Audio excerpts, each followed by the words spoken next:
இப்போ ஒவ்வொரு ஆண்டும் தென்மேற்கு பருவமழை எப்போ தொடங்கும், இந்த ஆண்டு எப்போ எதிர்பார்க்கலாம்? அதாவது பொதுவாக தொடங்கக்கூடிய நாள் சராசரி நாள் என்பது வந்து ஜூன் 1 கேரளாவில். சரிங்க சார். அடுத்தது வந்து அது ஜூலை 15 போது இந்தியா முழுக்க வந்துடும். நான் ராஜஸ்தான் எல்லாம். தமிழகத்தை பொறுத்தவரை மழை மறைவு பகுதி என்ற காரணத்தினால உங்களுக்கு வந்து சில பகுதியில் தான் அது சிறப்பாக இருக்கும். அந்த தென்மேற்கு பருவமழை, அதாவது கன்னியாகுமரி மாவட்டத்தில் 2 பருவமழையுமே சிறப்பாக இருக்கும்.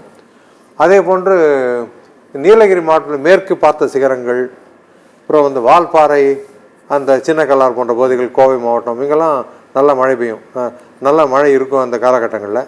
அதே மாதிரி தருமபுரி, கிருஷ்ணகிரி போன்ற மாவட்டங்களுக்கெல்லாம் ஒரு கணிசமான அளவு அந்த காலகட்டங்களில் கிடைக்கும்.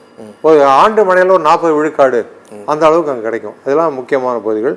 ஏனைய பகுதிகளுக்கு வந்து வடகிழக்கு பருவமழை தான் தமிழ்நாட்டின் மற்ற பகுதிகளுக்கு. இந்தியாவோட ஒட்டுமொத்தம் எடுத்துட்டீங்கன்னா 90 விழுக்காடு வந்து தென்மேற்கு பருவமழை தான் நம்பியிருக்கு.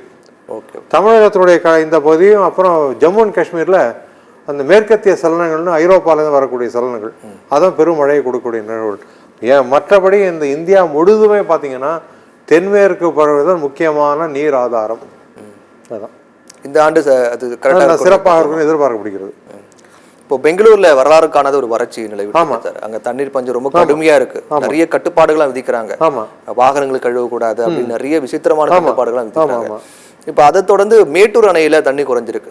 நம்ம தமிழ்நாட்டுல மேட்டூர் அணையில கடந்த ஆண்டு இருந்ததை விட, கடந்த ஆண்டு இந்த நாள் இருந்ததை விட இப்ப 50 விழுக்காடு குறைஞ்சிருக்கு. இப்ப இப்படியே போனா இன்னும் 1 மாதம் நம்ம தாக்கு பிடிக்கணும், கடுமையான தண்ணீர் பஞ்சம் ஏற்படும் அப்படின்னு சொல்றாங்க. பெங்களூர்ல அதீதமான தண்ணீர் பஞ்சத்துக்கும் இப்ப தமிழகத்தில் இது மாதிரியான வறண்டுகள் இருக்கக்கூடிய நிலை ஏற்படுறதுக்கு என்ன காரணம்? அதான் கடந்த வாரம் தென்மேற்கு பருவமழை பொய்த்தது, வடகிழக்கு பருவமழை வட உள் மாவட்டங்கள் பொய்த்தது தான் காரணம். அது தென் மாவட்டங்களுக்கெல்லாம் ஓரளவுக்கு சிறப்பாக வந்தது, அங்கே ஒரு மேலடுக்கு சுழற்சியின் காரணமாக. அடுத்தது வடகோடி மாவட்டங்களில் திருவள்ளூர் மற்றும் சென்னைக்கு மிஜாங் புயல் மூலம் வந்தது. மற்ற ஏனைய மாவட்டங்கள், வட உள் மாவட்டங்களுக்கெல்லாம் இந்த மழை இல்லாத பெங்களூருக்கு இதான் காரணம்.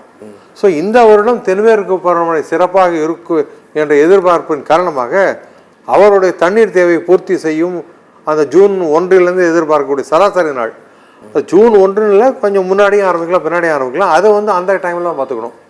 அதாவது மே மாதத்தின் இறுதி நாட்களில் ஒரு அறிக்கை வரும், எப்பொழுது தென்மேற்கு பருவமழை தொடங்கும் என்று அதிகாரப்பூர்வமான அறிக்கை வரும். ஸோ அதற்கு வரையில் நம்ம காத்திருக்கணும்.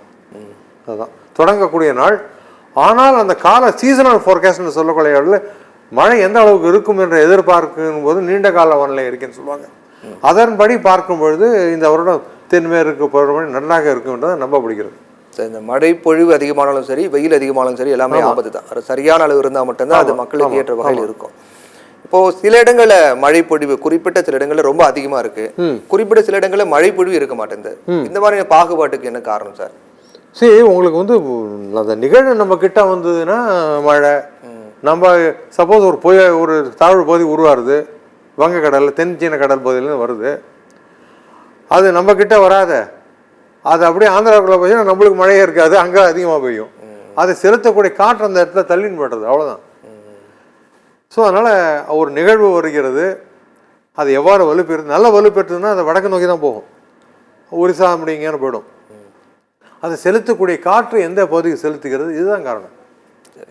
சமீபத்தில் நம்ம ஒரு செய்தி பார்த்தோம், துபாயில வரலாறு காணாத மழை வெள்ளம். துபாயில இது வரைக்கும் அந்த மாதிரி மழை பொழிவே இல்லை, இதுதான் முதல் முறையா அந்த அளவுக்கு மழை பொழிந்திருக்கு அப்படின்றாங்க. துபாயில மழை பொழிவது ரொம்ப அரிதானது, இந்த அளவுக்கு மழை பொழிவு வந்து இது வரைக்கும் கிடையாது அப்படின்றாங்க. இப்போ வானிலை மாற்றம் உலக அளவுல என்ன மாற்றம் ஏற்பட்டிருக்கு? அதாவது இந்த வருடம் ஏதாவது ஒரு மாற்றத்தை இதை சொன்னேன், ஒரு தாழ்வு பகுதியும் உருவாகி தமிழகத்துக்குள்ள வரலன்னு. ஸோ அந்த மாதிரி மாற்றங்கள் இந்த வருடம் நம்ம பார்த்தோம்.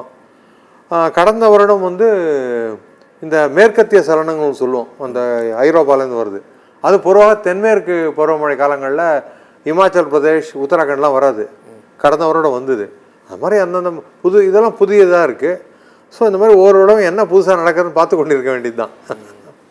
இந்த மழை பொழிவு வெயில் எல்லாமே இயற்கை சார்ந்த விஷயம்தான். ஆமாம், இயற்கை சார்ந்த விஷயமா இருந்தாலும் மனிதனுடைய பங்களிப்பு ரொம்ப முக்கியமானது. ஆமாம். அப்போ இந்த வானிலை மாற்றத்துக்கு மனிதனுடைய பங்களிப்பு எந்த அளவுக்கு முக்கியமானது சார்? கண்டிப்பாக வெப்பம் உயர்ந்ததுங்கிறது காரணம் மனிதனுடைய நடவடிக்கை தான். அதாவது வனங்கள் இருக்கும் பகுதிகள் எல்லாம் நீக்கப்பட்டு அங்கே கட்டிடங்கள் வருது, இதெல்லாம் தான் முக்கியமான காரணங்கள். ஸோ இதை நாம் தவிர்க்க வேண்டும். வளர்ச்சி இல்லாத இருக்க முடியாது, வளர்ச்சி தேவை. அப்படி இருக்கும்பொழுது வெப்பத்தை குறைக்கணும். ஒரே வழி அப்படி என்னன்னாக்கா இந்த கட்டிடங்களை வெள்ளை பூச்சை கொடுப்பது, மாடியில் தோட்டங்கள் வளர்ப்பது, கட்டிடங்களை சுற்றி இருக்கக்கூடிய சிமெண்ட் தரை மேலே திருப்பியும் செடிகளை வளர்ப்பது, பூலெல்லாம் வளர்க்க முடியுமான்னு பார்க்கணும். இவ்வாறு செய்தால் ஓரளவுக்கு கண்டிப்பாக வெயிலை கட்டுப்படுத்த முடியும். அது அந்த ஒரு இயற்கை சூழலை நம்ம உருவாக்குறோம். ஸோ அதுதான் நம்ம முக்கியமாக செய்ய வேண்டியது. அடுத்தது வந்து தண்ணீர் தேவைன்னா இந்த ஏரியிலேருந்து தான் வருது. ஏரியிலேயும் நீராவி போக்குனால குறைஞ்சி போடும் தண்ணி. ஸோ அது மேலே வந்து இப்போது சோலார் பேனல்லாம் போடலான்னு குஜராத்தில் இந்த கால்வாய் மேலாம் போட்டிருப்பாங்க.